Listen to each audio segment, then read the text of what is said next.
ਹੁਣ ਤੁਸੀਂ Punjabi radio USA ਨੂੰ ਆਪਣੇ ਫੋਨ ਨੰਬਰਾਂ ਤੋਂ ਸੁਣ ਸਕਦੇ ਹੋ, ਜਿਸ ਦੇ ਵਿੱਚ USA ਦੇ ਲਈ 832 551 5029, 8325515029 ਜਾਂ 605 475 6868, 6054756868, UK ਦੇ ਲਈ 3300101100, 3300 ਜਰਮਨੀ ਦੇ ਲਈ 51180904041511 80 90 40 41, ਫਰਾਂਸ ਦੇ ਲਈ 3318014255, 33 180 142 595, ਆਸਟ੍ਰੇਲੀਆ ਦੇ ਲਈ 1300 768 450, 1300 768 450। ਹੁਣ ਤੁਸੀਂ ਆਪਣੇ ਦੇਸ਼ਾਂ ਦੇ ਵਿੱਚੋਂ ਇਹਨਾਂ ਨੰਬਰਾਂ ਦੇ ਉੱਤੇ ਕਾਲ ਕਰਕੇ ਪੰਜਾਬੀ ਰੇਡੀਓ USA ਨੂੰ ਲਾਈਵ ਸੁਣ ਸਕਦੇ ਹੋ।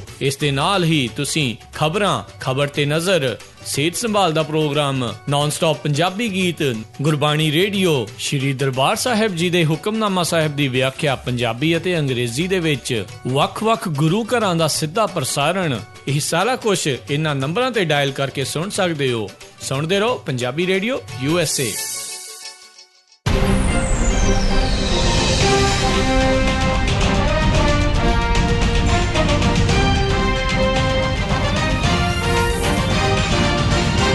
ਪੰਜਾਬੀ ਰੇਡੀਓ USA ਸੁਣ ਰਹੇ ਸਾਰੇ ਹੀ ਮਾਣਯੋਗ ਅਤੇ ਸਤਿਕਾਰ ਸਰੋਤਿਆਂ ਨੂੰ ਪੰਜਾਬੀ ਰੇਡੀਓ USA ਦੀ ਟੀਮ ਅਤੇ ਮੇਰੇ ਰਾਜਕਨਵੀਰ ਸਿੰਘ ਵੱਲੋਂ ਆਪ ਜੀ ਨੂੰ ਬਹੁਤ ਪਿਆਰ ਸਤਿਕਾਰ ਸਹਿਤ ਦੋਨੋਂ ਹੱਥ ਜੋੜ ਕੇ ਨਿੱਘੀ ਜਿਹੀ ਸਤਿ ਸ੍ਰੀ ਅਕਾਲ ਸਭ ਨੂੰ ਜੀ ਆਇਆਂ ਨੂੰ ਆਖਦੇ ਹਾਂ। ਸੋ ਤੇ ਪ੍ਰੋਗਰਾਮ ਲੈ ਕੇ ਹਾਜ਼ਰ ਹੋ ਚੁੱਕੇ ਹਾਂ, ਖਬਰ ਤੇ ਨਜ਼ਰ, ਜਿਸ ਦੇ ਵਿੱਚ ਜਿਹੜੀ ਅਸੀਂ ਤੁਹਾਡੀ ਅੱਜ ਦੇ ਦਿਨ ਗੱਲਬਾਤ ਕਰਵਾਉਂਦੇ ਹਾਂ ਬਲਤੇਜ ਪੰਨੂ ਜੀ ਦੇ ਨਾਲ, ਤੇ ਸਾਡੇ ਨਾਲ ਇਸ ਟਾਈਮ ਜੁੜ ਚੁੱਕੇ ਨੇ ਬਲਤੇਜ ਪੰਨੂ ਜੀ। ਜੀ ਆਇਆਂ ਨੂੰ ਸਤਿ ਸ੍ਰੀ ਅਕਾਲ ਹੈ ਜੀ।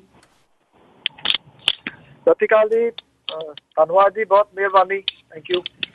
ਸਾਡੇ ਅੱਜ ਦੇ ਪ੍ਰੋਗਰਾਮ ਦੇ ਸਪਾਂਸਰ ਹਨ ਖਾਲਸਾ ਇੰਸ਼ੋਰੈਂਸ ਏਜੰਸੀ ਵਾਲੇ, ਜੋ ਕਿ ਕਾਰਾਂ ਦੀ ਜਿਹੜੀ ਇੰਸ਼ੋਰੈਂਸ ਕਰਦੇ ਆ, ਕਮਰਸ਼ੀਅਲ ਬਿਲਡਿੰਗਸ ਦੀ ਜਿਹੜੀ ਇੰਸ਼ੋਰੈਂਸ ਕਰਦੇ। ਉਸ ਦੇ ਨਾਲ ਨਾਲ ਓਬਾਮਾ ਕੇਅਰ ਦੀਆਂ ਐਪਲੀਕੇਸ਼ਨ ਉਹ ਕੈਲੀਫੋਰਨੀਆ ਦੇ ਨਾਲ ਨਾਲ ਹੁਣ ਵਾਸ਼ਿੰਗਟਨ ਸਟੇਟ ਦੇ ਵਿੱਚ ਵੀ ਭਰਦੇ ਨੇ।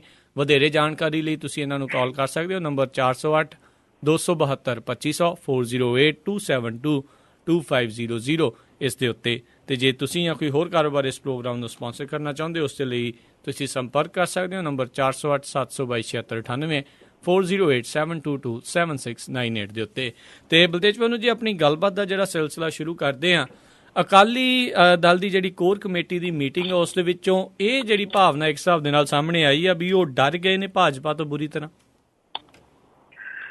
ਬਿਲਕੁਲ ਜੀ, ਜਿਹੜਾ ਜਿਹੋ ਜਿਹਾ ਰੁਖ ਅਪਣਾਇਆ ਗਿਆ ਇਸ ਮੀਟਿੰਗ ਦੇ ਵਿੱਚ, ਜਿੱਥੇ ਇਹ ਕਿਹਾ ਗਿਆ ਜੀ ਕਿ ਕੁਝ ਕਾਲੇ ਸੀਗੇ ਅਕਾਲੀ ਆਗੂ, ਭਾਰਤੀ ਜਨਤਾ ਪਾਰਟੀ ਦੇ ਨਾਲ ਜਿਹੜਾ ਦੋ ਹੱਥ ਕਰ ਲਏ ਜਾਣ, ਪਰ ਪ੍ਰਕਾਸ਼ ਸਿੰਘ ਬਾਦਲ ਹੋਰਾਂ ਨੇ ਇਹ ਗੱਲ ਕਹੀ ਹੈ ਕਿ ਨਹੀਂ, ਅਜੇ ਉਹ ਹਮਲਾਵਰ ਸਥਿਤੀ ਦੇ ਵਿੱਚ ਜਿਹੜਾ ਉਹ ਨਹੀਂ ਜਾਣਗੇ।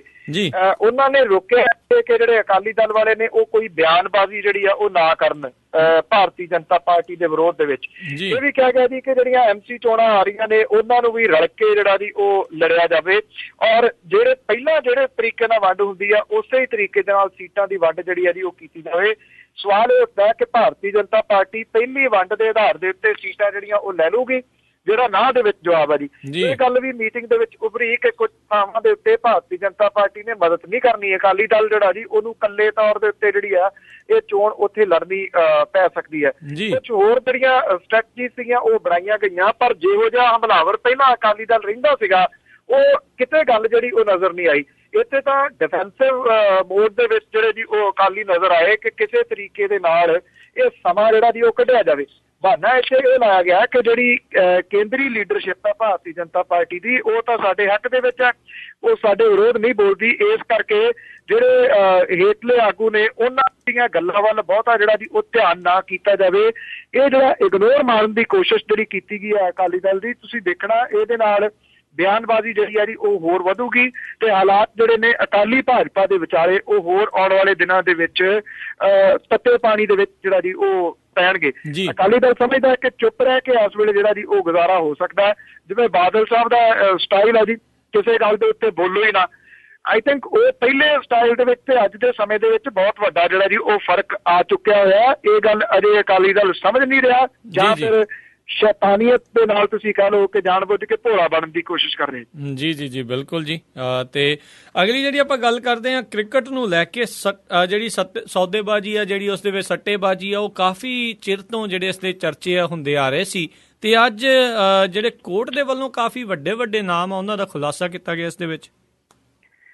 ਬਿਲਕੁਲ ਜੀ, ਸੁਪਰੀਮ ਕੋਰਟ ਨੇ ਐਲਾਨ ਕੀਤਾ ਹੈ ਕਿ IPL ਮੈਚ ਫਿਕਸਿੰਗ ਤੇ ਸੱਟੇਬਾਜ਼ੀ ਦੇ ਦੋਸ਼ਾਂ ਦੀ ਜਾਂਚ ਦੇ ਵਾਸਤੇ ਜਿਹੜੇ ਜਸਟਿਸ ਮੁਕੁਲ ਮੁਦਗਲ ਦੀ ਕਮੇਟੀ ਵੱਲੋਂ ਜਿਹੜੀ ਰਿਪੋਰਟ ਸੌਂਪੀ ਆ, ਉਹਦੇ ਵਿੱਚ ਕ੍ਰਿਕਟ ਦੇ ਪ੍ਰਸ਼ਾਸਕ N Srinivasan, ਉਹਨਾਂ ਦੇ ਜਵਾਈ ਗੁਰੂਨਾਥ ਮਈਅੱਪਨ, IPL ਫਰੈਂਚਾਈਜ਼ ਰਾਜਸਥਾਨ ਦੇ ਮਾਲਕ ਰਾਜ ਕੁੰਦਰਾ, IPL ਦੇ ਚੀਫ ਆਪਰੇਟਿੰਗ ਅਫਸਰ ਸੁੰਦਰ ਰਾਮਨ ਦੇ ਨਾਮ ਜਿਹੜੇ ਉਹ ਸ਼ਾਮਲ ਨੇ। ਕਮੇਟੀ ਨੇ 13 ਦੇ ਵਿੱਚ ਹੋਈ ਪਈ IPL 6 ਦੇ ਵਿੱਚ ਮੈਚ ਫਿਕਸਿੰਗ ਦੇ ਦੋਸ਼ਾਂ ਦੀ ਜਾਂਚ ਜਿਹੜੀ ਹੈ ਜੀ ਉਹ ਕੀਤੀ ਹੈ। ਜਿਹੜੇ ਸੁਪਰੀਮ ਕੋਰਟ ਦੇ ਜਸਟਿਸ TS ਠਾਕਰ ਤੇ ਜਸਟਿਸ FI ਖਲੀਫੁੱਲਾ, ਉਹਨਾਂ ਨੇ ਇਸ ਰਿਪੋਰਟ ਦੇ ਵਿੱਚ ਸ਼ਾਮਲ ਦੱਸੇ ਜਾਂਦੇ 13 ਨਾਵਾਂ ਦੇ ਵਿੱਚੋਂ ਉਹਦਾ 4 ਨਾਂ ਜਿਹੜੇ ਨੇ ਉਹ ਜੱਗ ਜ਼ਾਹਿਰ ਕੀਤੇ ਨੇ। ਅਦਾਲਤ ਨੇ ਸਾਫ਼ ਕੀਤਾ ਕਿ ਪਹਿਲਾਂ 2 ਖਿਡਾਰੀਆਂ ਦੇ ਨਾਲ ਗਲਤੀ ਨਾਲ ਦੱਸੇ ਗਏ ਸੀ ਤੇ ਰਿਪੋਰਟ ਦੇ ਵਿੱਚ ਸ਼ਾਮਲ ਇਹਨਾਂ ਦੋਵਾਂ ਬਾਕੀ ਖਿਡਾਰੀਆਂ ਦੇ ਨਾਵਾਂ ਉੱਤੇ ਹਾਲੇ ਕੋਈ ਚਰਚਾ ਜਿਹੜੀ ਆ ਉਹ ਨਹੀਂ ਕੀਤੀ ਜਾਊਗੀ। ਇਹ ਗੱਲ ਤਕਰੀਬਨ ਸਭ ਨੂੰ ਪਤਾ ਹੈ ਕਿ ਜਿਹੜੀ IPL ਹੈ ਨਾ ਜੀ, ਉਹਦਾ ਲੋਕ ਕਹਿੰਦੇ ਨੇ ਕਿ ਏਡੇ ਜਿਹੜੇ ਖਿਡਾਰੀ ਨੇ ਉਹ ਕਿਵੇਂ ਖਰੀਦ ਲਏ ਜਾਂਦੇ ਨੇ, ਇੰਨਾ ਪੈਸਾ ਜਿਹੜਾ ਜੀ ਉਹ ਕਿਵੇਂ ਇਹਦੇ ਉੱਤੇ ਜਿਹੜਾ ਜੀ ਉਹ ਲਾਇਆ ਜਾਂਦਾ। ਇਹ ਅਸਲ ਦੇ ਵਿੱਚ ਇਹ IPL ਜਿਹੜੀ ਹੈ ਨਾ ਜੀ, ਇਹ ਇੰਡੀਅਨ ਫਿਕਸਿੰਗ ਲੀਗ ਹੈ ਜੀ। ਜੀ ਜੀ ਜੀ, ਪ੍ਰੀਮੀਅਰ ਲੀਗ ਤਾਂ ਹੈ ਨਹੀਂ ਗੀ, ਇਹ ਤਾਂ ਫਿਕਸ ਹੀ ਕੀਤਾ ਜਾਂਦਾ ਜੀ ਸਾਰਾ। ਅਸਲ ਦੇ ਵਿੱਚ ਇਹ ਸੱਟੇਬਾਜ਼ੀ ਹੀ ਹੈ। ਸੱਟੇਬਾਜ਼ੀ ਜਿਹੜੀ ਹੈ ਜੀ ਉਹ ਉਤਸ਼ਾਹਤ ਇਹਦੇ ਵਿੱਚ ਹੋਈ ਹੈ, ਔਰ ਜਿਵੇਂ ਮੈਂ ਦੱਸਿਆ ਕਿ ਪੈਸਾ ਹੀ ਇੱਥੋਂ ਕਮਾਇਆ ਜਾਂਦਾ ਜੀ। ਰਾਜ ਕੁੰਦਰਾ ਜਿਹੜਾ ਜੀ ਪ੍ਰਸਿੱਧ ਬਿਜ਼ਨਸਮੈਨ ਹੈ, ਔਰ ਪ੍ਰਸਿੱਧ ਫਿਲਮ ਅਭਿਨੇਤਰੀ ਜਿਹੜੀ ਸ਼ਿਲਪਾ ਸ਼ੈਟੀ ਆ, ਉਹਦਾ ਉਹ ਹਸਬੈਂਡ ਹੈ। ਬਸ ਏਦਾਂ ਹੀ ਪੈਸਾ ਬਣਾਉਂਦੇ ਆ ਜਿਹੜੇ ਚਾਰ ਫੜੇ ਗਏ ਜੀ। ਜੀ ਜੀ ਬਿਲਕੁਲ ਬਿਲਕੁਲ। ਤੇ ਅਗਲੀ ਜਿਹੜੀ ਆਪਾਂ ਗੱਲ ਕਰਦੇ ਹਾਂ, ਜਿਹੜਾ ਰਾਮਪਾਲ ਬਾਬਾ ਆ, ਜਿਸ ਨੂੰ ਫੜਨ ਦੀਆਂ ਜਿਹੜੀਆਂ ਕੋਸ਼ਿਸ਼ਾਂ ਪੁਲਿਸ ਵੱਲੋਂ ਜਾਰੀ ਆ, ਉਸ ਨੂੰ ਕਹਿੰਦੇ ਆ ਜੀ ਉਹਦੇ ਡੇਰੇ ਨੂੰ ਚਾਰੇ ਪਾਸੋਂ ਜਿਹੜਾ ਜੀ ਘੇਰ ਰਿਹਾ, ਜਿੱਥੇ ਇਸ ਟਾਈਮ ਉਹ ਲੁਕਿਆ ਪਿਆ ਆ, ਤੇ ਬਿਜਲੀ ਪਾਣੀ ਜਿਹੜਾ ਕੱਟ ਦਿੱਤਾ। ਉਹਨੇ ਨਾ ਜੀ ਰਾਮਪਾਲ ਨੇ ਇੱਕ ਹੋਰ ਐਪਲੀਕੇਸ਼ਨ ਹਾਈ ਕੋਰਟ ਦੇ ਵਿੱਚ ਪਾਈ ਸੀ ਕਿ ਗੌਰ ਕੀਤਾ ਜਾਵੇ ਉਹਦੇ ਉੱਤੇ, ਉਹ ਬਿਮਾਰ ਹੈ। ਹਾਈ ਕੋਰਟ ਨੇ ਐਪਲੀਕੇਸ਼ਨ ਜਿਹੜੀ ਰੱਦ ਕਰ ਦਿੱਤੀ ਹੈ। ਇਹ ਆਖਿਆ ਕਿ ਨਹੀਂ, ਇਹਦੇ ਉੱਤੇ ਕੋਈ ਹੋਰ ਸੁਣਵਾਈ ਨਹੀਂ ਹੋਣੀ। ਬਹੁਤ ਟਾਈਮ ਜਿਹੜਾ ਜੀ ਰਾਮਪਾਲ ਨੂੰ ਦਿੱਤਾ ਜਾ ਚੁੱਕਾ, 46 ਵਾਰੀ ਉਹ ਐਕਸਕਿਊਜ਼ ਜਿਹੜਾ ਜੀ ਉਹ ਕਰ ਚੁੱਕਿਆ। ਜੀ ਜੀ, ਹੁਣ ਇਸ ਮਾਮਲੇ ਦੇ ਉੱਤੇ ਹਾਈ ਕੋਰਟ ਬਹੁਤ ਸਖਤ ਹੈ। 17 ਤਰੀਕ ਤੋਂ ਪਹਿਲਾਂ ਜਾਂ 17 ਤਰੀਕ ਨੂੰ ਉਹਨੂੰ ਫੜ ਕੇ ਜਿਹੜਾ ਜੀ ਪੇਸ਼ ਕੀਤਾ ਜਾਣਾ ਅਦਾਲਤ ਦੇ ਸਾਹਮਣੇ, ਕਿਉਂਕਿ ਇਹ ਬਾਜੀ ਜਿਹੜੀ ਹੈ ਜੀ ਪੁੱਟੀ ਪੈ ਸਕਦੀ ਹੈ। ਅਦਾਲਤ ਨੇ ਇੰਨੀ ਸਖਤੀ ਦੇ ਨਾਲ ਕਹਿ ਦਿੱਤਾ ਕਿ ਨਾ ਫੜਿਆ ਗਿਆ ਤੇ ਹਰਿਆਣੇ ਦੇ DGP ਤੇ ਗ੍ਰਹਿ ਸਕੱਤਰ ਜਿਹੜੇ ਨੇ ਉਹ ਪਹੁੰਚ ਜਾਣ ਫਿਰ ਹਾਈ ਕੋਰਟ ਦੇ ਵਿੱਚ ਜਵਾਬ ਦੇਣ ਦੇ ਵਾਸਤੇ। ਜੀ ਜੀ, ਕੱਲ ਸ਼ਾਮ ਦਾ ਜੀ ਜਿੰਨੀਆਂ ਸੜਕਾਂ ਬਰਵਾਲੇ ਨੂੰ ਜਾਂਦੀਆਂ ਨੇ, ਹਿਸਾਰ ਦੇ ਕੋਲੇ ਪੈਂਦਾ, ਉਹ ਸਾਰੀਆਂ ਨੇ ਸਾਰੀਆਂ ਜਾਮ ਕਰ ਦਿੱਤੀਆਂ ਗਈਆਂ ਨੇ। ਉਹਨਾਂ ਦੇ ਉੱਤੇ 144 ਜਿਹੜੀ ਹੈ ਜੀ ਇਸ ਏਰੀਏ ਦੇ ਵਿੱਚ ਧਾਰਾ ਲਾ ਦਿੱਤੀ ਗਈ ਆ। 5 ਜਾਂ ਇਸ ਤੋਂ ਵੱਧ ਬੰਦੇ ਜਿਹੜੇ ਉਹ ਇਕੱਠੇ ਨਹੀਂ ਹੋ ਸਕਦੇ। ਬਿਜਲੀ ਪਾਣੀ ਜਾਂਦਾ ਜਿਹੜਾ ਡੇਰੇ ਨੂੰ, ਉਹ ਕੱਟਿਆ ਗਿਆ। ਜਿਹੜਾ ਗਲਾਈਡਰ ਹੁੰਦਾ ਜੀ, ਜਿਹੜਾ ਮਨੁੱਖ ਰਹਿ ਛੋਟਾ ਜਿਹਾ, ਉਹਦੇ ਰਾਹੀਂ ਉੱਤੇ ਕੈਮਰੇ ਲੱਗੇ ਹੁੰਦੇ ਆ। ਸਾਰੇ ਡੇਰੇ ਦੇ ਅੰਦਰੋਂ ਬਾਹਰੋਂ ਜਾਇਜ਼ਾ ਲਿਆ ਗਿਆ ਕਿ ਕਿੰਨੇ ਕੁ ਲੋਕ ਉੱਥੇ ਬੈਠੇ ਨੇ, ਕਿਹੜੇ ਤਰੀਕੇ ਦੇ ਨਾਲ ਸਟ੍ਰੈਟਜੀ ਜਿਹੜੀ ਆ ਜੀ ਉਹ ਬਣਾਈ ਜਾ ਸਕਦੀ ਹੈ। ਸੋ ਇਸ ਸਭ ਕਾਸੇ ਤੋਂ ਬਾਅਦ ਪੁਲਿਸ ਜਿਹੜੀ ਆ ਜੀ ਉਹ ਤਿਆਰੀ ਦੇ ਵਿੱਚ ਆ। ਜਿਹੜਾ ਇਹ ਰਾਮਪਾਲ ਹੈ, ਉਹਦੇ ਸ਼ਰਧਾ ਉੱਲੂ ਬੈਠੇ ਨੇ ਜੀ ਉੱਥੇ ਬਾਹਰ, ਉਹਦੇ 30,000 ਦੇ ਕਰੀਬ ਉਹਨਾਂ ਦੀ ਗਿਣਤੀ ਆ। ਪਹਿਲੇ ਉਹਨੇ ਬੀਬੀਆਂ ਤੇ ਬੱਚੇ ਜਿਹੜੇ ਉਹ ਬਿਠਾਏ ਨੇ, ਉਸ ਤੋਂ ਬਾਅਦ ਉਹਦੇ ਕਮਾਂਡੋ ਜਿਹੜੇ ਨੇ ਉਹ ਖੜੇ ਨੇ। ਕਮਾਂਡੋਆਂ ਕੋਲੇ ਡਾਂਗਾ ਵੀ ਨੇ, ਉਹਨਾਂ ਕੋਲੇ ਦੂਜੇ ਹਥਿਆਰ ਵੀ ਜਿਹੜੇ ਉਹ ਦੱਸੀ ਰਹੇ ਨੇ। ਜੀ ਜੀ, ਇਸ ਕਰਕੇ ਸਥਿਤੀ ਜਿਹੜੀ ਆ ਜੀ ਉੱਥੇ ਬਹੁਤ ਤਣਾਅਪੂਰਨ ਬਣੀ ਹੋਈ ਹੈ। ਪਰ ਜਿਸ ਕਿਸਮ ਦੇ ਨਾਲ ਪੁਲਿਸ ਜਿਹੜੀ ਆ ਜੀ ਉਹ ਕੰਮ ਕਰ ਰਹੀ ਆ, ਜਿਵੇਂ ਸਟ੍ਰੈਟਜੀਜ਼ ਬਣਾ ਰਹੀ ਆ, ਇਹ ਤੋਂ ਇੱਕ ਬੱਸਾਂ ਬੜੀ ਵੱਡੀ ਗਿਣਤੀ 'ਚ ਹਰਿਆਣੇ ਦੀਆਂ ਉੱਥੇ ਲਿਆ ਕੇ ਖੜੀਆਂ ਕੀਤੀਆਂ ਹੋਈਆਂ ਨੇ, ਤਾਂ ਕਿ ਫੜ ਕੇ ਜਿਹੜੇ ਬੈਠੇ ਨੇ ਮੂਰਖ ਲੋਕ, ਇਹਨਾਂ ਨੂੰ ਅੰਦਰ ਦਿੱਤਾ ਜਾਵੇ, ਜਾਂ ਫਿਰ ਜਿਹੜਾ ਇਹਨਾਂ ਨੂੰ ਦੂਰ ਲਿਜਾ ਕੇ ਛੱਡਿਆ ਜਾਵੇ। ਤੇ ਉਸ ਤੋਂ ਬਾਅਦ ਐਕਸ਼ਨ ਜਿਹੜਾ ਜੀ ਉਹ ਪੁਲਿਸ ਕਰੂਗੀ। ਇਸ ਗੱਲ ਦੀ ਉਮੀਦ ਹੈ ਕਿ ਅੱਜ ਜਾਂ ਕੱਲ ਨੂੰ ਉਹਨਾਂ ਨੇ ਰਾਮਪਾਲ ਨੂੰ ਕੱਢ ਲੈਣਾ ਜੀ ਬਾਹਰ, ਜਿਹੜਾ ਅੰਦਰ ਦੜਿਆ ਬੈਠਾ। ਦੇਖੋ, ਉਹਨੇ ਏਡੀ ਵੱਡੀ ਜਿਹੜੀ ਆ ਆਪਣੀ ਇੱਕ ਕਿਸਮ ਦੀ ਫੌਜ ਖੜੀ ਕਰ ਲਈ ਆ, ਪ੍ਰਸ਼ਾਸਨ ਨੂੰ ਪਤਾ ਹੀ ਨਹੀਂ ਲੱਗਿਆ। ਇਹ ਤਾਂ ਵੈਸੇ ਸ਼ਾਬਾਸ਼ੀ ਹੈ ਜੀ ਪੰਜਾਬ ਹਰਿਆਣਾ ਹਾਈ ਕੋਰਟ ਤੇ ਜਿਹੜੇ ਇੰਨੀ ਸਖਤ ਹੋਈ ਆ, ਨਹੀਂ ਤਾਂ ਇਹ ਗੁੰਡਾ ਟਾਈਪ ਜਿਹੜੇ ਲੋਕ ਨੇ ਜੀ, ਇਹਨਾਂ ਨੇ ਇਹੋ ਜਿਹੀ ਸਥਿਤੀ ਜਿਹੜੀ ਆ ਉਹ ਬਣਾ ਲਈ ਹੋਈ ਹੈ। ਇੱਕ ਆਪਣੇ ਆਪ ਦੇ ਨਾਲ ਸੰਤ ਲਾਉਂਦਾ ਤੇ ਉਹਨੂੰ ਏਡੀ ਵੱਡੀ ਫੋਰਸ ਦੀ ਕੀ ਲੋੜ ਆ ਜੀ। ਜਿਹੜਾ ਮੌਤ ਤੋਂ ਆਪ ਡਰੀ ਜਾਂਦਾ ਹੈ, ਉਹ ਲੋਕਾਂ ਨੂੰ ਮੌਤ ਦੇ ਬਾਰੇ ਕੀ ਲੈਕਚਰ ਦੇਊਗਾ ਜੀ। ਜੀ ਬਿਲਕੁਲ ਬਿਲਕੁਲ ਬਿਲਕੁਲ। ਤੇ ਅਗਲੀ ਜਿਹੜੀ ਆਪਾਂ ਗੱਲ ਕਰਦੇ ਹਾਂ ਜੱਸੀ ਖੰਗੂੜਾ ਹੋਣਾ ਬਾਰੇ, ਉਹਨਾਂ ਦੀ ਜਿਹੜੀ ਬੈਂਕ ਦੇ ਵੱਲੋਂ ਪ੍ਰਾਪਰਟੀ ਨਿਲਾਮ ਕਰਨ ਦੇ ਜਿਹੜੇ ਆਦੇਸ਼ ਆ ਗਏ ਆ। ਇਹਨਾਂ ਜੀ ਜਿਹੜਾ ਕਰਜ਼ਾ ਨਾ ਦੇਣ ਕਰਕੇ ਪੰਜਾਬ ਦਾ ਇੱਕ ਵੱਡਾ ਵਪਾਰਕ ਤੇ ਰਾਜਸੀ ਘਰਾਣਾ ਜਿਹੜਾ ਖੰਗੂੜਾ ਪਰਿਵਾਰ ਹੈ, ਉਹਦੀ ਚੰਡੀਗੜ੍ਹ ਦੇ ਵਿੱਚ ਬੜੀ ਮਹਿੰਗੀ ਜਾਇਦਾਦ ਜਿਹੜੀ ਹੈ ਜੀ ਉਹਦੀ ਸਪੁਰਦਗੀ ਬੈਂਕ ਨੂੰ ਦਿੱਤੀ ਗਈ ਹੈ। ਜੀ ਜੀ। ਕਰਜ਼ਾ ਵਸੂਲੀ ਟ੍ਰਿਬਿਊਨਲ ਨੇ ਸਾਬਕਾ ਕਾਂਗਰਸੀ ਵਿਧਾਇਕ ਜੱਸੀ ਖੰਗੂੜਾ ਦੀ ਪਤਨੀ ਰਮਨ ਖੰਗੂੜਾ ਜਿਹੜੀ ਉਹ ਸੈਕਟਰ 9 ਵਿਚਲੀ ਕੋਠੀ ਦਾ ਕਬਜ਼ਾ ਲੈਣ ਬਾਰੇ ਬੈਂਕ ਨੂੰ ਹੁਕਮ ਦਿੱਤੇ ਨੇ ਜੀ। ਜਿਹੜੀ ਰਮਨ ਖੰਗੂੜਾ ਹੈ ਜੀ, ਉਹਦੇ ਸਿਰ ਦੇ ਉੱਤੇ ਬੈਂਕ ਦਾ 20 ਕਰੋੜ ਤੋਂ ਵੱਧ ਦੀ ਜਾਇਦਾਦ ਦੀ ਜਿਹੜੀ ਦੇਣਦਾਰੀ ਹੈ।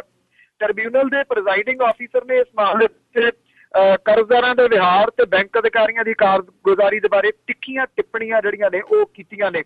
ਟ੍ਰਿਬਿਊਨਲ ਨੇ ਕਿਹਾ ਕਿ ਕਰਜ਼ਦਾਰਾਂ ਵੱਲੋਂ ਕਰਜ਼ਾ ਜਿਹੜਾ ਨਾ ਅਦਾ ਕਰਨ ਦੇ ਵਾਸਤੇ ਕਈ ਹੱਥ ਕੰਡੇ ਅਪਣਾਏ ਜਾਂਦੇ ਨੇ, ਸਰਕਾਰੀ ਮਸ਼ੀਨਰੀ ਦੀ ਵਰਤੋਂ ਵੀ ਜਿਹੜੀ ਹੈ ਜੀ ਉਹ ਕੀਤੀ ਜਾਂਦੀ ਹੈ। ਰਮਨ ਖੰਗੂੜਾ ਬਨਾਮ ਬੈਂਕ ਮਾਮਲਾ ਜਿਹੜਾ ਜੀ ਇਹ ਜਿਹੜੀ ਅਪੀਲ ਅਥਾਰਟੀ ਹੈ ਉਹਦੇ ਵਿੱਚ ਵੀ ਗਿਆ ਸੀਗਾ, ਔਰ ਅਪੀਲ ਅਥਾਰਟੀ ਦੇ ਅਧਿਕਾਰੀ ਜਿਹੜੇ ਜਸਟਿਸ ਨੇ ਰਿਟਾਇਰਡ ਰਣਜੀਤ ਸਿੰਘ ਨੇ ਵੀ ਬੈਂਕ ਤੇ ਕਰਜ਼ਦਾਰਾਂ ਬਾਰੇ ਸਖਤ ਟਿੱਪਣੀਆਂ ਕਰਦੇ ਆ ਮਾਮਲੇ ਨੂੰ ਮੁੜ ਤੋਂ ਕਰਜ਼ਾ ਟ੍ਰਿਬਿਊਨਲ ਦੇ ਹਵਾਲੇ ਜਿਹੜਾ ਉਹ ਕਰ ਦਿੱਤਾ।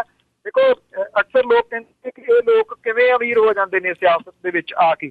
ਬੇਸ਼ੱਕ ਖੰਗੂੜਾ ਦਾ ਪਰਿਵਾਰ ਜਿਹੜਾ ਜੀ ਉਹ ਇੱਕ ਰੱਜਿਆ ਪੁੱਜਿਆ ਜਿਹੜਾ ਪਰਿਵਾਰ ਗਿਣਿਆ ਜਾਂਦਾ, ਪਰ ਫਿਰ ਵੀ ਬੈਂਕਾਂ ਦੇ ਨਾਲ ਜਿਹੜੀਆਂ ਇਹ ਲੈਣ ਦੇਣੀਆਂ ਜਾਂ ਜਿਹੜੀਆਂ ਖੇਰਾ ਫੇਰੀਆਂ ਨੇ ਜੀ ਉਹ ਕਿਤੇ ਨਾ ਕਿਤੇ ਸਾਹਮਣੇ ਆਉਂਦੀਆਂ ਹੀ ਨੇ। ਨਹੀਂ ਤਾਂ ਇਹ ਤਾਂ ਹੋ ਤਾਂ ਨਹੀਂ ਨਾ ਸਕਦਾ ਕਿ ਕਰਜ਼ਾ ਜਿਹੜਾ ਜੀ ਉਹ ਨਾ ਦਿੱਤਾ ਗਿਆ ਹੋਵੇ। ਜਿੱਡਾ ਵੱਡਾ ਬਿਜ਼ਨਸ ਉਹ ਇੱਥੇ ਹੈਂਡਲ ਕਰਦੇ ਨੇ, ਸਟਾਰ ਹੋਟਲਾਂ ਦੇ ਉਹ ਮਾਲਕ ਨੇ, ਜ਼ਮੀਨ ਜ਼ਿਆਦਾ ਤਾਂ ਕੋਈ ਪਤਾ ਹੀ ਨਹੀਂ ਕਿੰਨੀ ਕਾ ਜੀ। ਸੋ ਜਿਹੜੀ ਕਹਾਣੀ ਹੈ ਜੀ ਕੋਈ ਨਾ ਕੋਈ ਹੋਰ ਜ਼ਰੂਰ ਹੋਊ। ਜੀ ਜੀ ਜੀ ਜੀ। ਤੇ ਅਗਲੀ ਜਿਹੜੀ ਆਪਾਂ ਗੱਲ ਕਰਦੇ ਹਾਂ NRI ਦੀ ਜਿਹੜੀ ਜ਼ਮੀਨ ਦੱਬਣ ਵਾਲਾ ਜਿਹੜਾ ਮਾਮਲਾ ਹੈ, ਮੋਗੇ ਵਾਲਾ ਕੇਸ ਆ, ਉਸ ਦੇ ਵਿੱਚ ਕੀ ਅਪਡੇਟ ਆ? ਇਹ ਐਕਚੁਅਲੀ ਨਿਰਮਲ ਸਿੰਘ ਸਿੱਧੂ ਕੈਨੇਡਾ ਤੋਂ ਨੇ, ਜਿਨ੍ਹਾਂ ਦੀ ਜ਼ਮੀਨ ਦੱਬ ਲਈ ਗਈ ਸੀਗੀ ਜੀ। ਉਦੋਂ ਵੀ ਉਹਨਾਂ ਨੇ ਰੌਲਾ ਪਾਇਆ ਸੀਗਾ ਤੇ ਪਰਚਾ ਦਰਜ ਹੋਇਆ। ਪਰਚਾ ਦਰਜ ਹੋਣ ਤੋਂ ਬਾਅਦ ਚਲਾਨ ਪੇਸ਼ ਹੋ ਗਿਆ ਅਦਾਲਤ ਦੇ ਵਿੱਚ। ਇਹ ਜਿਹੜੀ ਧੋਖੇ ਨਾਲ ਵੇਚ ਦਿੱਤੀ ਗਈ ਸੀ। ਅਦਾਲਤ ਦੇ ਵਿੱਚ ਮਾਮਲਾ ਜਿਹੜਾ ਸੁਣਵਾਈ ਅਧੀਨ ਆ, ਜਿਨ੍ਹਾਂ ਨੇ ਜ਼ਮੀਨ ਖਰੀਦੀ ਸੀ ਪਿਛਲੇ ਦਿਨਾਂ ਦੇ ਵਿੱਚ ਇੰਤਕਾਲ ਆਪਣੇ ਨਾਂ ਚੜਾ ਲਿਆ ਤੇ ਬਦੌਲੀਆਂ ਵੀ ਉਹਨਾਂ ਦੇ ਨਾਂ ਤੇ ਲੱਗੀਆਂ ਨੇ। ਹੁਣ ਉਹਨਾਂ ਨੇ ਰੌਲਾ ਪਾਇਆ ਕਿ ਜਦੋਂ ਮਾਮਲਾ ਅਦਾਲਤ ਦੇ ਵਿੱਚ ਹੈ ਫਿਰ ਇਹ ਜ਼ਮੀਨ ਦੀ ਤਬਦੀਲੀ ਜਿਹੜੀ ਆ ਉਹ ਕਿਵੇਂ ਹੋਊਗੀ, ਇੰਤਕਾਲ ਕਿਵੇਂ ਹੋ ਗਿਆ, ਗਰਦੌਰੀਆਂ ਕਿਵੇਂ ਟੁੱਟ ਗਈਆਂ। ਹੁਣ ਜਦੋਂ ਇਹ ਕਿਉਂਕਿ NRI ਜਿਹੜੇ ਨੇ ਉਹ ਇਕੱਠੇ ਹੋਏ ਨੇ, ਉਹਨਾਂ ਨੇ ਸਾਂਝੇ ਤੌਰ ਦੇ ਉੱਤੇ ਇਸ ਮਾਮਲੇ ਨੂੰ ਪੰਜਾਬ ਹਰਿਆਣਾ ਹਾਈ ਕੋਰਟ ਦੇ ਵਿੱਚ ਲਿਜਾਣ ਦਾ ਜਿਹੜਾ ਮਨ ਬਣਾਇਆ ਤੇ ਸ਼ਾਇਦ ਪ੍ਰੈਸ਼ਰ ਜਿਹੜਾ ਸਰਕਾਰ ਦੇ ਉੱਤੇ ਫੇਰ ਪੈ ਰਿਹਾ। ਹੁਣ ਮਾਮਲਾ ਜਿਹੜਾ ਜੀ ਮੋਗੇ ਦੇ ਵਿੱਚ NRI ਥਾਣੇ ਦੇ ਵਿੱਚ ਇੱਕ ਹੋਰ ਦਰਜ ਕਰ ਲਿਆ ਗਿਆ। ਇਹਦੇ ਵਿੱਚ ਇੱਕ ਅਕਾਲੀ ਜਿਹੜਾ ਯੂਥ ਅਕਾਲੀ ਆਗੂ ਹੈ ਜੀ, ਉਹਦੇ ਉੱਤੇ ਇਹ ਮਾਮਲਾ ਦਰਜ ਕੀਤਾ ਗਿਆ।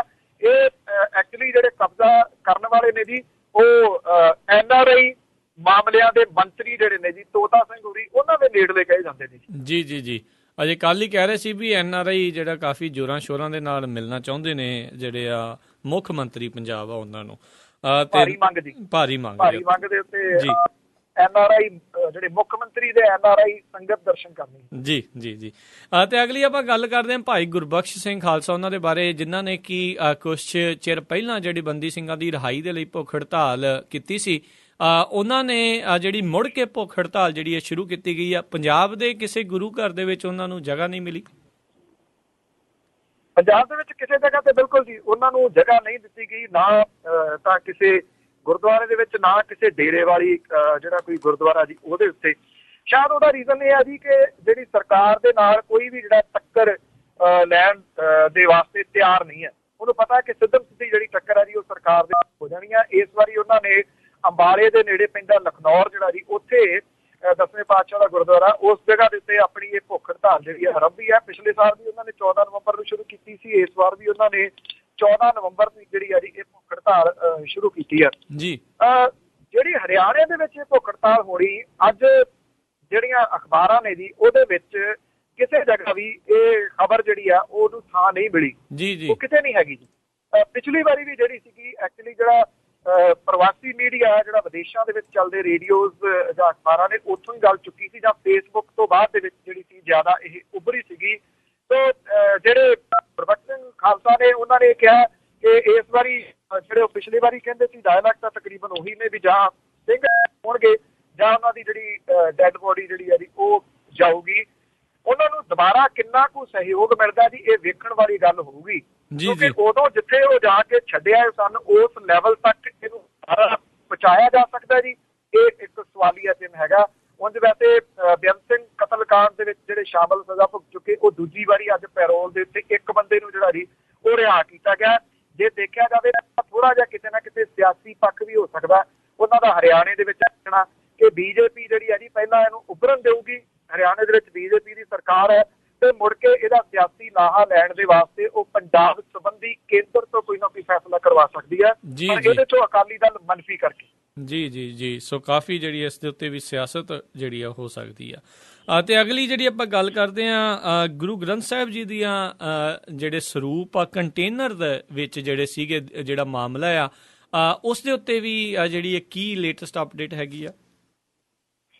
ਇਹ ਗੁਰਚਰਨ ਸਿੰਘ ਬੱਬਰ ਹੈ ਜੀ, ਦਿੱਲੀ ਦੇ ਵਿੱਚ ਨੇ ਜੀ। ਇਹ ਪਰਚਾ ਆਪਣਾ ਵੀ ਕੱਢਦੇ ਨੇ, ਹੋਰ ਵੀ ਲਿਖਦੇ ਨੇ। ਕੌਮੀ ਏਕਤਾ ਹੈ ਇੱਕ, ਹਿੰਦੀ ਦੇ ਵਿੱਚ ਵੀ ਕੱਢਦੇ ਨੇ, ਇੰਗਲਿਸ਼ ਪੰਜਾਬੀ ਦੇ ਵਿੱਚ ਵੀ ਕੱਢਦੇ ਨੇ ਜੀ। ਉਹਨਾਂ ਨੇ ਐਕਚੁਅਲੀ ਇਹ ਮਾਮਲਾ ਕੁਝ ਸਮਾਂ ਪਹਿਲਾਂ ਉਠਾਇਆ ਸੀਗਾ। ਇੱਕ ਕੰਟੇਨਰ ਜਿਹੜਾ ਫੜਿਆ ਗਿਆ ਸੀਗਾ ਗੁਰਦੁਆਰਾ ਰਕਾਬਗੰਜ ਦੇ ਕੋਲ, ਜਿਹੜਾ ਬੜਾ ਖਸਤਾ ਹਾਲਤ ਦੇ ਵਿੱਚ ਸੀਗਾ, ਗੰਦਾ ਮੰਦਾ, ਔਰ ਉਹਦੇ ਵਿੱਚ ਗੁਰੂ ਗ੍ਰੰਥ ਸਾਹਿਬ ਦੇ ਸਰੂਪ ਜਿਹੜੇ ਸੀਗੇ ਉਹ ਲੋਡ ਕੀਤੇ ਹੋਏ ਸੀਗੇ ਜੀ। ਜਦੋਂ ਇਹ ਮਾਮਲਾ ਉਹਨਾਂ ਨੇ ਉਭਾਰਿਆ ਔਰ ਉਹਨਾਂ ਨੇ ਬੜੀਆਂ ਤਿੱਖੀਆਂ ਟਿੱਪਣੀਆਂ ਇਹਦੇ ਉੱਤੇ ਜਿਹੜੀਆਂ ਕੀਤੀਆਂ ਸੀਗੀਆਂ, ਇਸ ਕਰਕੇ ਕਿਉਂਕਿ ਅਕਾਲ ਤਖਤ ਦੇ ਜਥੇਦਾਰ ਹੋਰਾਂ ਦੀ ਈਮੇਲ ਤੋਂ ਇੱਕ ਈਮੇਲ ਜਿਨ੍ਹਾਂ ਨੇ ਇਹ ਮੁੱਦਾ ਚੁੱਕਿਆ ਸੀ ਉਹਨਾਂ ਕੋਲ ਆਈ ਸੀਗੀ ਕਿ ਕੋਈ ਗੱਲ ਨਹੀਂ, ਇਸ ਵਾਰੀ ਮਾਫੀ ਮੰਗਾ ਦਿੰਦੇ ਆ, ਇਹਨਾਂ ਨੂੰ ਜਾਣ ਦਿਓ। ਉਹ ਜਿਹੜੇ ਸਰੂਪ ਨੇ ਉਹਨੂੰ ਜਿਹੜਾ ਜੀ ਜਾਣ ਇਹ ਗਾਂਹ ਤੋਂ ਜਿਹੜਾ ਜੀ ਅਸੀਂ ਇਹਦਾ ਇੰਤਜ਼ਾਮ ਕੋਈ ਨਾ ਕੋਈ ਜਿਹੜਾ ਉਹ ਕਰ ਲਾਂਗੇ। ਇਹਨੂੰ ਆਧਾਰ ਬਣਾ ਕੇ ਤਿੱਖੀਆਂ ਟਿੱਪਣੀਆਂ ਜਿਹੜੀਆਂ ਸੀਗੀਆਂ ਉਹ ਕੀਤੀਆਂ ਸੀਗੀਆਂ।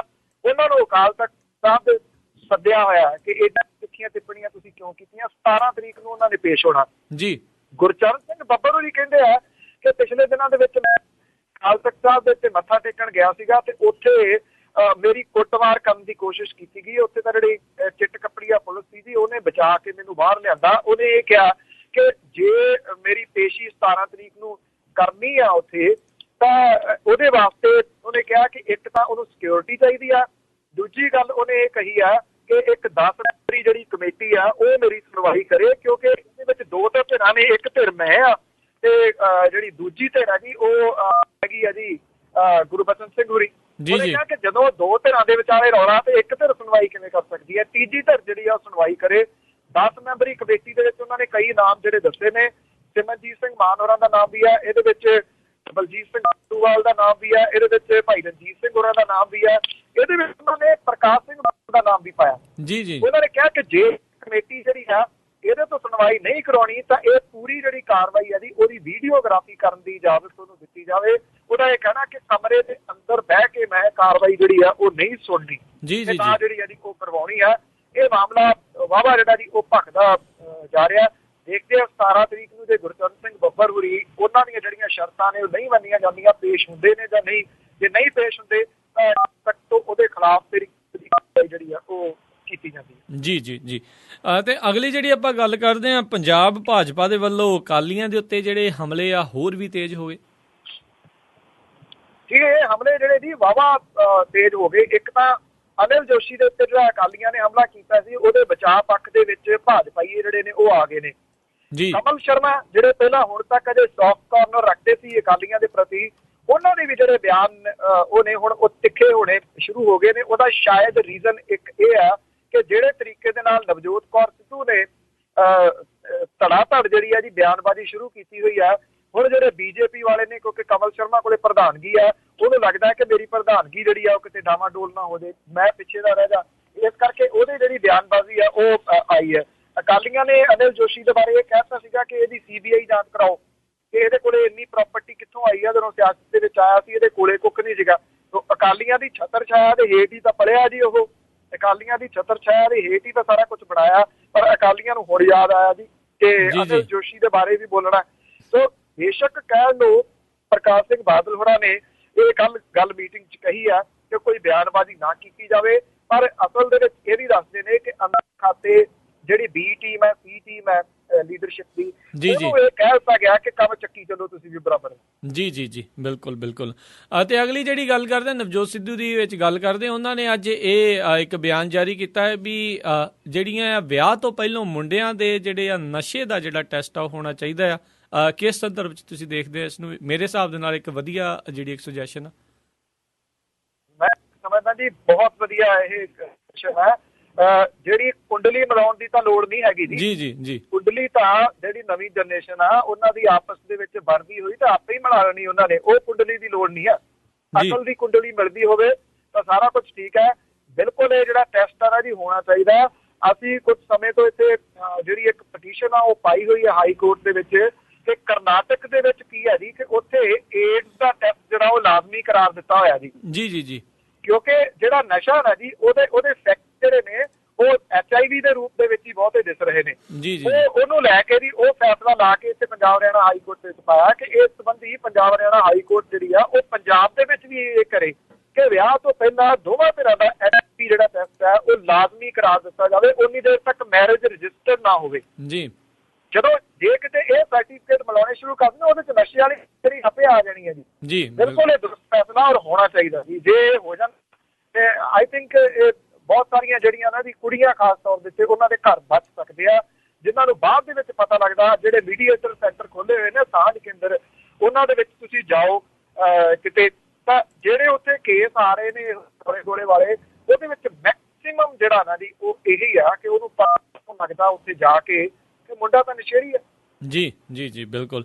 ਅਤੇ ਨਾਲ ਹੀ ਜਿਹੜੀ ਆਪਾਂ ਗੱਲ ਕਰਨਾ ਚਾਹੁੰਦੇ ਭਗਵੰਤ ਮਾਨ ਹੁਣਾਂ ਨੇ ਜਿਹੜੇ ਆ ਕੱਲ ਫੇਸਬੁੱਕ ਦੇ ਉੱਤੇ ਪਾਇਆ, ਉਹਨਾਂ ਨੇ ਜਿਹੜੇ ਕੁਛ ਪਿੰਡ ਗੋਦਲੇ ਜਿਹੜੇ ਅੱਡ ਜਿਹੜੀਆਂ ਗ੍ਰਾਂਟਾਂ ਆ ਉਸ ਦੇ ਬਾਰੇ ਉਹਨਾਂ ਨੇ ਦੱਸਿਆ। ਸੋ ਜ਼ਰੂਰ ਜਾਣਕਾਰੀ ਦਿਓ ਵੀ ਭਗਵੰਤ ਮਾਨ ਹੁਣਾਂ ਨੇ ਲੇਟੈਸਟ ਜਿਹੜੀ ਅਪਡੇਟ ਦੇ ਵਿੱਚ ਕੀ ਕਾਰਵਾਈ ਕੀਤੀ।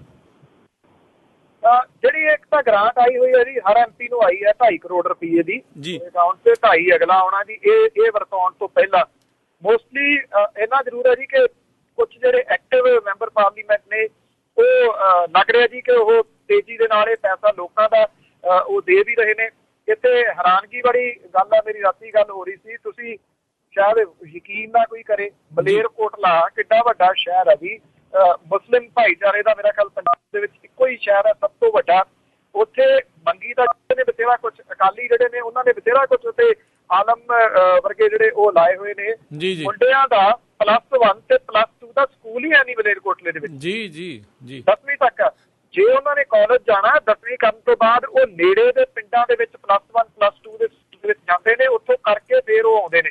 ਉੱਥੇ ਉਹਨਾਂ ਨੇ ਜਿਹੜਾ ਸਕੂਲ ਹੈ ਜੀ ਉਹਨੂੰ ਗ੍ਰਾਂਟ ਦਿੱਤੀ ਹੈ, ਲਾਇਬ੍ਰੇਰੀ ਜਿਹੜੀ ਹੈ ਜੀ ਉਹਨੂੰ ਗ੍ਰਾਂਟ ਦਿੱਤੀ ਹੈ। ਇੱਕ ਕੁੜੀਆਂ ਦਾ ਸਕੂਲ ਹੈ ਜੀ, ਉੱਥੇ ਉਹਨਾਂ ਦੇ ਸਿਰ ਤੇ ਛਾਤੀ ਨਹੀਂ ਹੈਗੀ, 25 ਲੱਖ ਰੁਪਇਆ ਉੱਥੇ ਉਹਨਾਂ ਨੇ ਜਿਹੜਾ ਦਿੱਤਾ ਜੀ। ਮੇਰੇ ਕੋਲ ਉਹਨਾਂ ਨੇ ਸੁਜੈਸ਼ਨ ਜ਼ਰੂਰ ਪੁੱਛੀ ਸੀ, ਕਿਉਂਕਿ ਜੇ ਪੁੱਛੇ ਕੋਈ ਤਾਂ ਉਹਨੂੰ ਸਹੀ ਸਲਾਹ ਵੀ ਦੇਣੀ ਚਾਹੀਦੀ ਹੈ। ਮੈਂ ਉਹਨਾਂ ਨੂੰ ਇਹ ਸਲਾਹ ਦਿੱਤੀ ਸੀ ਕਿ 9 ਵਿਧਾਨ ਸਭਾ ਹਲਕੇ ਨੇ, ਤੁਹਾਡੇ 9 ਦੇ ਵਿੱਚ ਜਿਹੜਾ ਵੱਡਾ RO ਸਿਸਟਮ ਹੈ ਜਿਹੜਾ 2000 ਲੀਟਰ ਦੀ ਕਪੈਸਿਟੀ ਵਾਲਾ, ਉਹ RO ਸਿਸਟਮ ਲਾ ਦਿਓ। ਜੇ ਲੋਕਾਂ ਨੂੰ ਪਾਣੀ ਸ਼ੁੱਧ ਮਿਲਣਾ ਸ਼ੁਰੂ ਹੋ ਗਿਆ, ਸਾਫ਼ ਮਿਲਣਾ ਸ਼ੁਰੂ ਹੋ ਗਿਆ, ਤਾਂ ਉਹ ਵਿਚਾਰੇ ਕਈ ਬਿਮਾਰੀਆਂ ਤੋਂ ਬਚ ਜਾਣਗੇ ਤੇ ਉਹਨਾਂ ਦੇ ਖਰਚੇ ਜਿਹੜੇ ਨੇ ਮੇਨ ਘੱਟ ਜਾਣਗੇ। ਇਹਦੀ ਕਟੀਸ਼ਨ ਵਗੈਰਾ ਗਈ ਹੋਈ ਹੈ ਜੀ। ਹੋਪਫੁਲੀ ਜੇ ਹੋ ਜਾਂਦਾ 9 ਵਿਧਾਨ ਸਭਾ ਹਲਕਿਆਂ ਦੇ ਵਿੱਚ ਸੰਗਰੂਰ ਦੇ ਵਿੱਚ ਇਹ RO ਸਿਸਟਮ ਜਿਹੜਾ ਲੱਗ ਜਾਂਦਾ ਜੀ, ਮੇਰਾ ਖਿਆਲ ਇਹ ਬਹੁਤ ਵੱਡੀ ਹੈਲਪ ਜਿਹੜੀ ਹੈ ਜੀ ਆਮ ਲੋਕਾਂ ਦੀ ਹੋਊਗੀ, ਜਿਹੜੇ ਇੱਥੇ ਗੰਦਾ ਪਾਣੀ ਉਹ ਪੀ ਜਾ ਰਹੇ ਨੇ ਤੇ ਪਾਣੀ ਤੋਂ ਹੀ ਸਾਰੀਆਂ ਬਿਮਾਰੀਆਂ ਜਿਹੜੀਆਂ ਸਟਾਰਟ ਹੁੰਦੀਆਂ ਜੀ।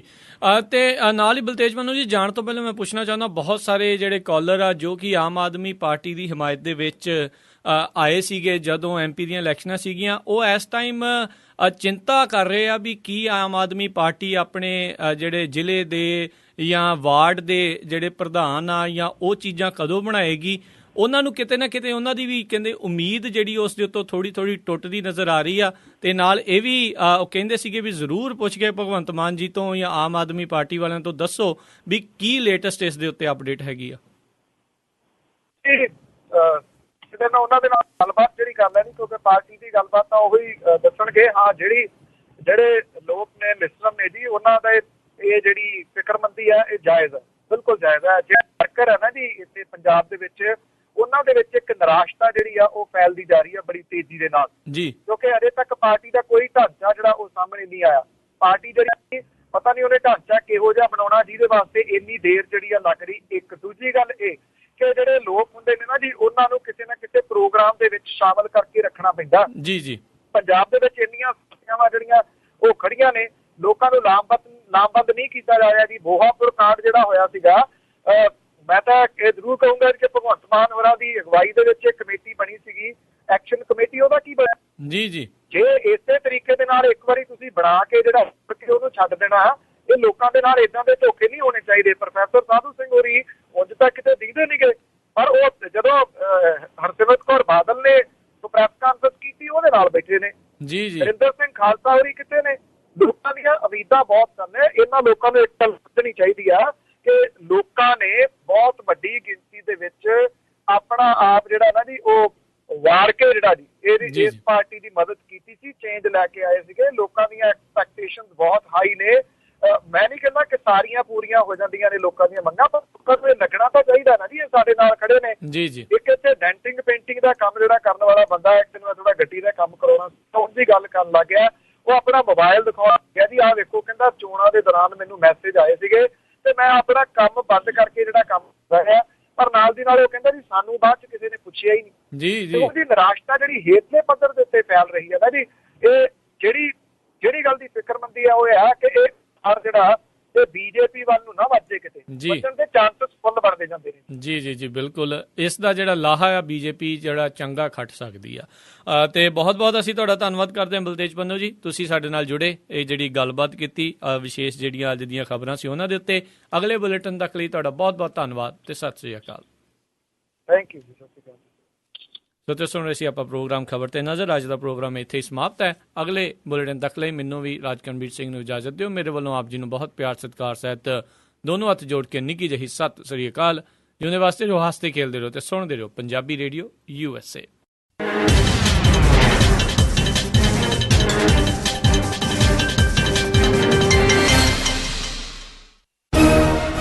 24 ਘੰਟਿਆਂ ਦੇ ਵਿੱਚ ਕਿਹੜੀਆਂ ਘਟਨਾਵਾਂ ਬਣੀਆਂ ਸੁਰਖੀਆਂ? ਪੰਜਾਬ, ਭਾਰਤ, ਪਾਕਿਸਤਾਨ, ਅਮਰੀਕਾ ਅਤੇ ਵਿਸ਼ਵ ਭਰ ਦੀਆਂ ਖਬਰਾਂ। ਕਿਹੜੇ ਸਿਆਸਤਦਾਨ ਨੇ ਕੀ ਕਿਹਾ? ਕੀ ਕਰ ਰਹੀ ਹੈ ਸਰਕਾਰ? ਕੀ ਵਿਰੋਧੀ ਧਿਰ ਆਪਣਾ ਰੋਲ ਨਿਭਾ ਰਹੀ ਹੈ? ਟੈਕਸੀ ਟਰੱਕ ਇੰਡਸਟਰੀ ਦੀਆਂ ਖਬਰਾਂ ਤੇ ਰਹੇਗੀ ਸਾਡੀ ਅੱਖ। ਮੌਸਮ ਦੀ ਜਾਣਕਾਰੀ, ਸਟਾਕ ਮਾਰਕੀਟ ਦੇ ਵਿੱਚ ਉਤਰਾਵ ਚੜਾਵ, ਡਾਲਰ ਪਾਉਂਡ ਦਾ ਭਾਅ, ਜਾਣਾਂਗੇ ਇਹ ਸਾਰਾ ਕੁਝ। ਇਹ ਸਾਰੀਆਂ ਖਬਰਾਂ ਪੰਜਾਬੀ ਦੇ ਵਿੱਚ ਤੁਹਾਡੇ ਲਈ ਪੇਸ਼ ਕਰਨਗੇ। ਸਤਿ ਸ਼੍ਰੀ ਅਕਾਲ ਦੋਸਤੋ, ਮੈਂ ਹਾਂ ਬਲਤੇਜ ਪੰਨੂ ਪੰਜਾਬ ਤੋਂ। ਟੈਲੀਸੋਟੋ ਮੈਂ ਚੰਡੀਗੜ੍ਹ ਤੋਂ ਸੁਸ਼ੀਲ ਦੁਸਾਂਝ। ਬਿਊਰੋ ਦਫ਼ਤਰ ਸ਼ਿਵਪੁਰਾ ਪਾਕਿਸਤਾਨ ਤੋਂ ਮਸੂਦ ਮਲੀ ਬੜਾ ਅਦਬ ਭਰਿਆ ਤਨੀਕਾ ਜਿਹਾ ਸਲਾਮ ਪੇਸ਼ ਕਰਦਾ ਹੈ, ਕਬੂਲ ਕਰੋ। ਸ੍ਰੀ ਮੁਕਤਸਰ ਸਾਹਿਬ ਤੋਂ ਜਸਵਿੰਦਰ ਸਿੰਘ ਬਿੱਟਾ ਵੱਲੋਂ ਪਿਆਰ ਭਰੀ ਨਿੱਘੀ ਸਤਿ ਸ੍ਰੀ ਅਕਾਲ। ਸੈਨੋਜ਼ੇ ਸਟੂਡੀਓ ਤੋਂ ਮੈਂ ਰਾਜਕਰਨਵੀਰ ਸਿੰਘ, ਮੈਂ ਹਰਜੋਤ ਸਿੰਘ ਖਾਲਸਾ ਅਤੇ ਮੈਂ ਗੁਰਸਿਮਰਨ ਸਿੰਘ। ਦਿਨ ਭਰ ਦੇ ਵਿੱਚ ਅੱਡ-ਅੱਡ ਸਮਿਆਂ ਤੇ ਸੁਣਨਾ ਨਾ ਭੁੱਲਿਓ, ਸਿਰਫ ਪੰਜਾਬੀ ਰੇਡੀਓ USA ਤੇ। ਵਧੇਰੇ ਜਾਣਕਾਰੀ ਲਈ ਕਾਲ ਕਰੋ 408 272 5200 408 272 5200 ਜਾਂ 408 722 7698 408 722 7698।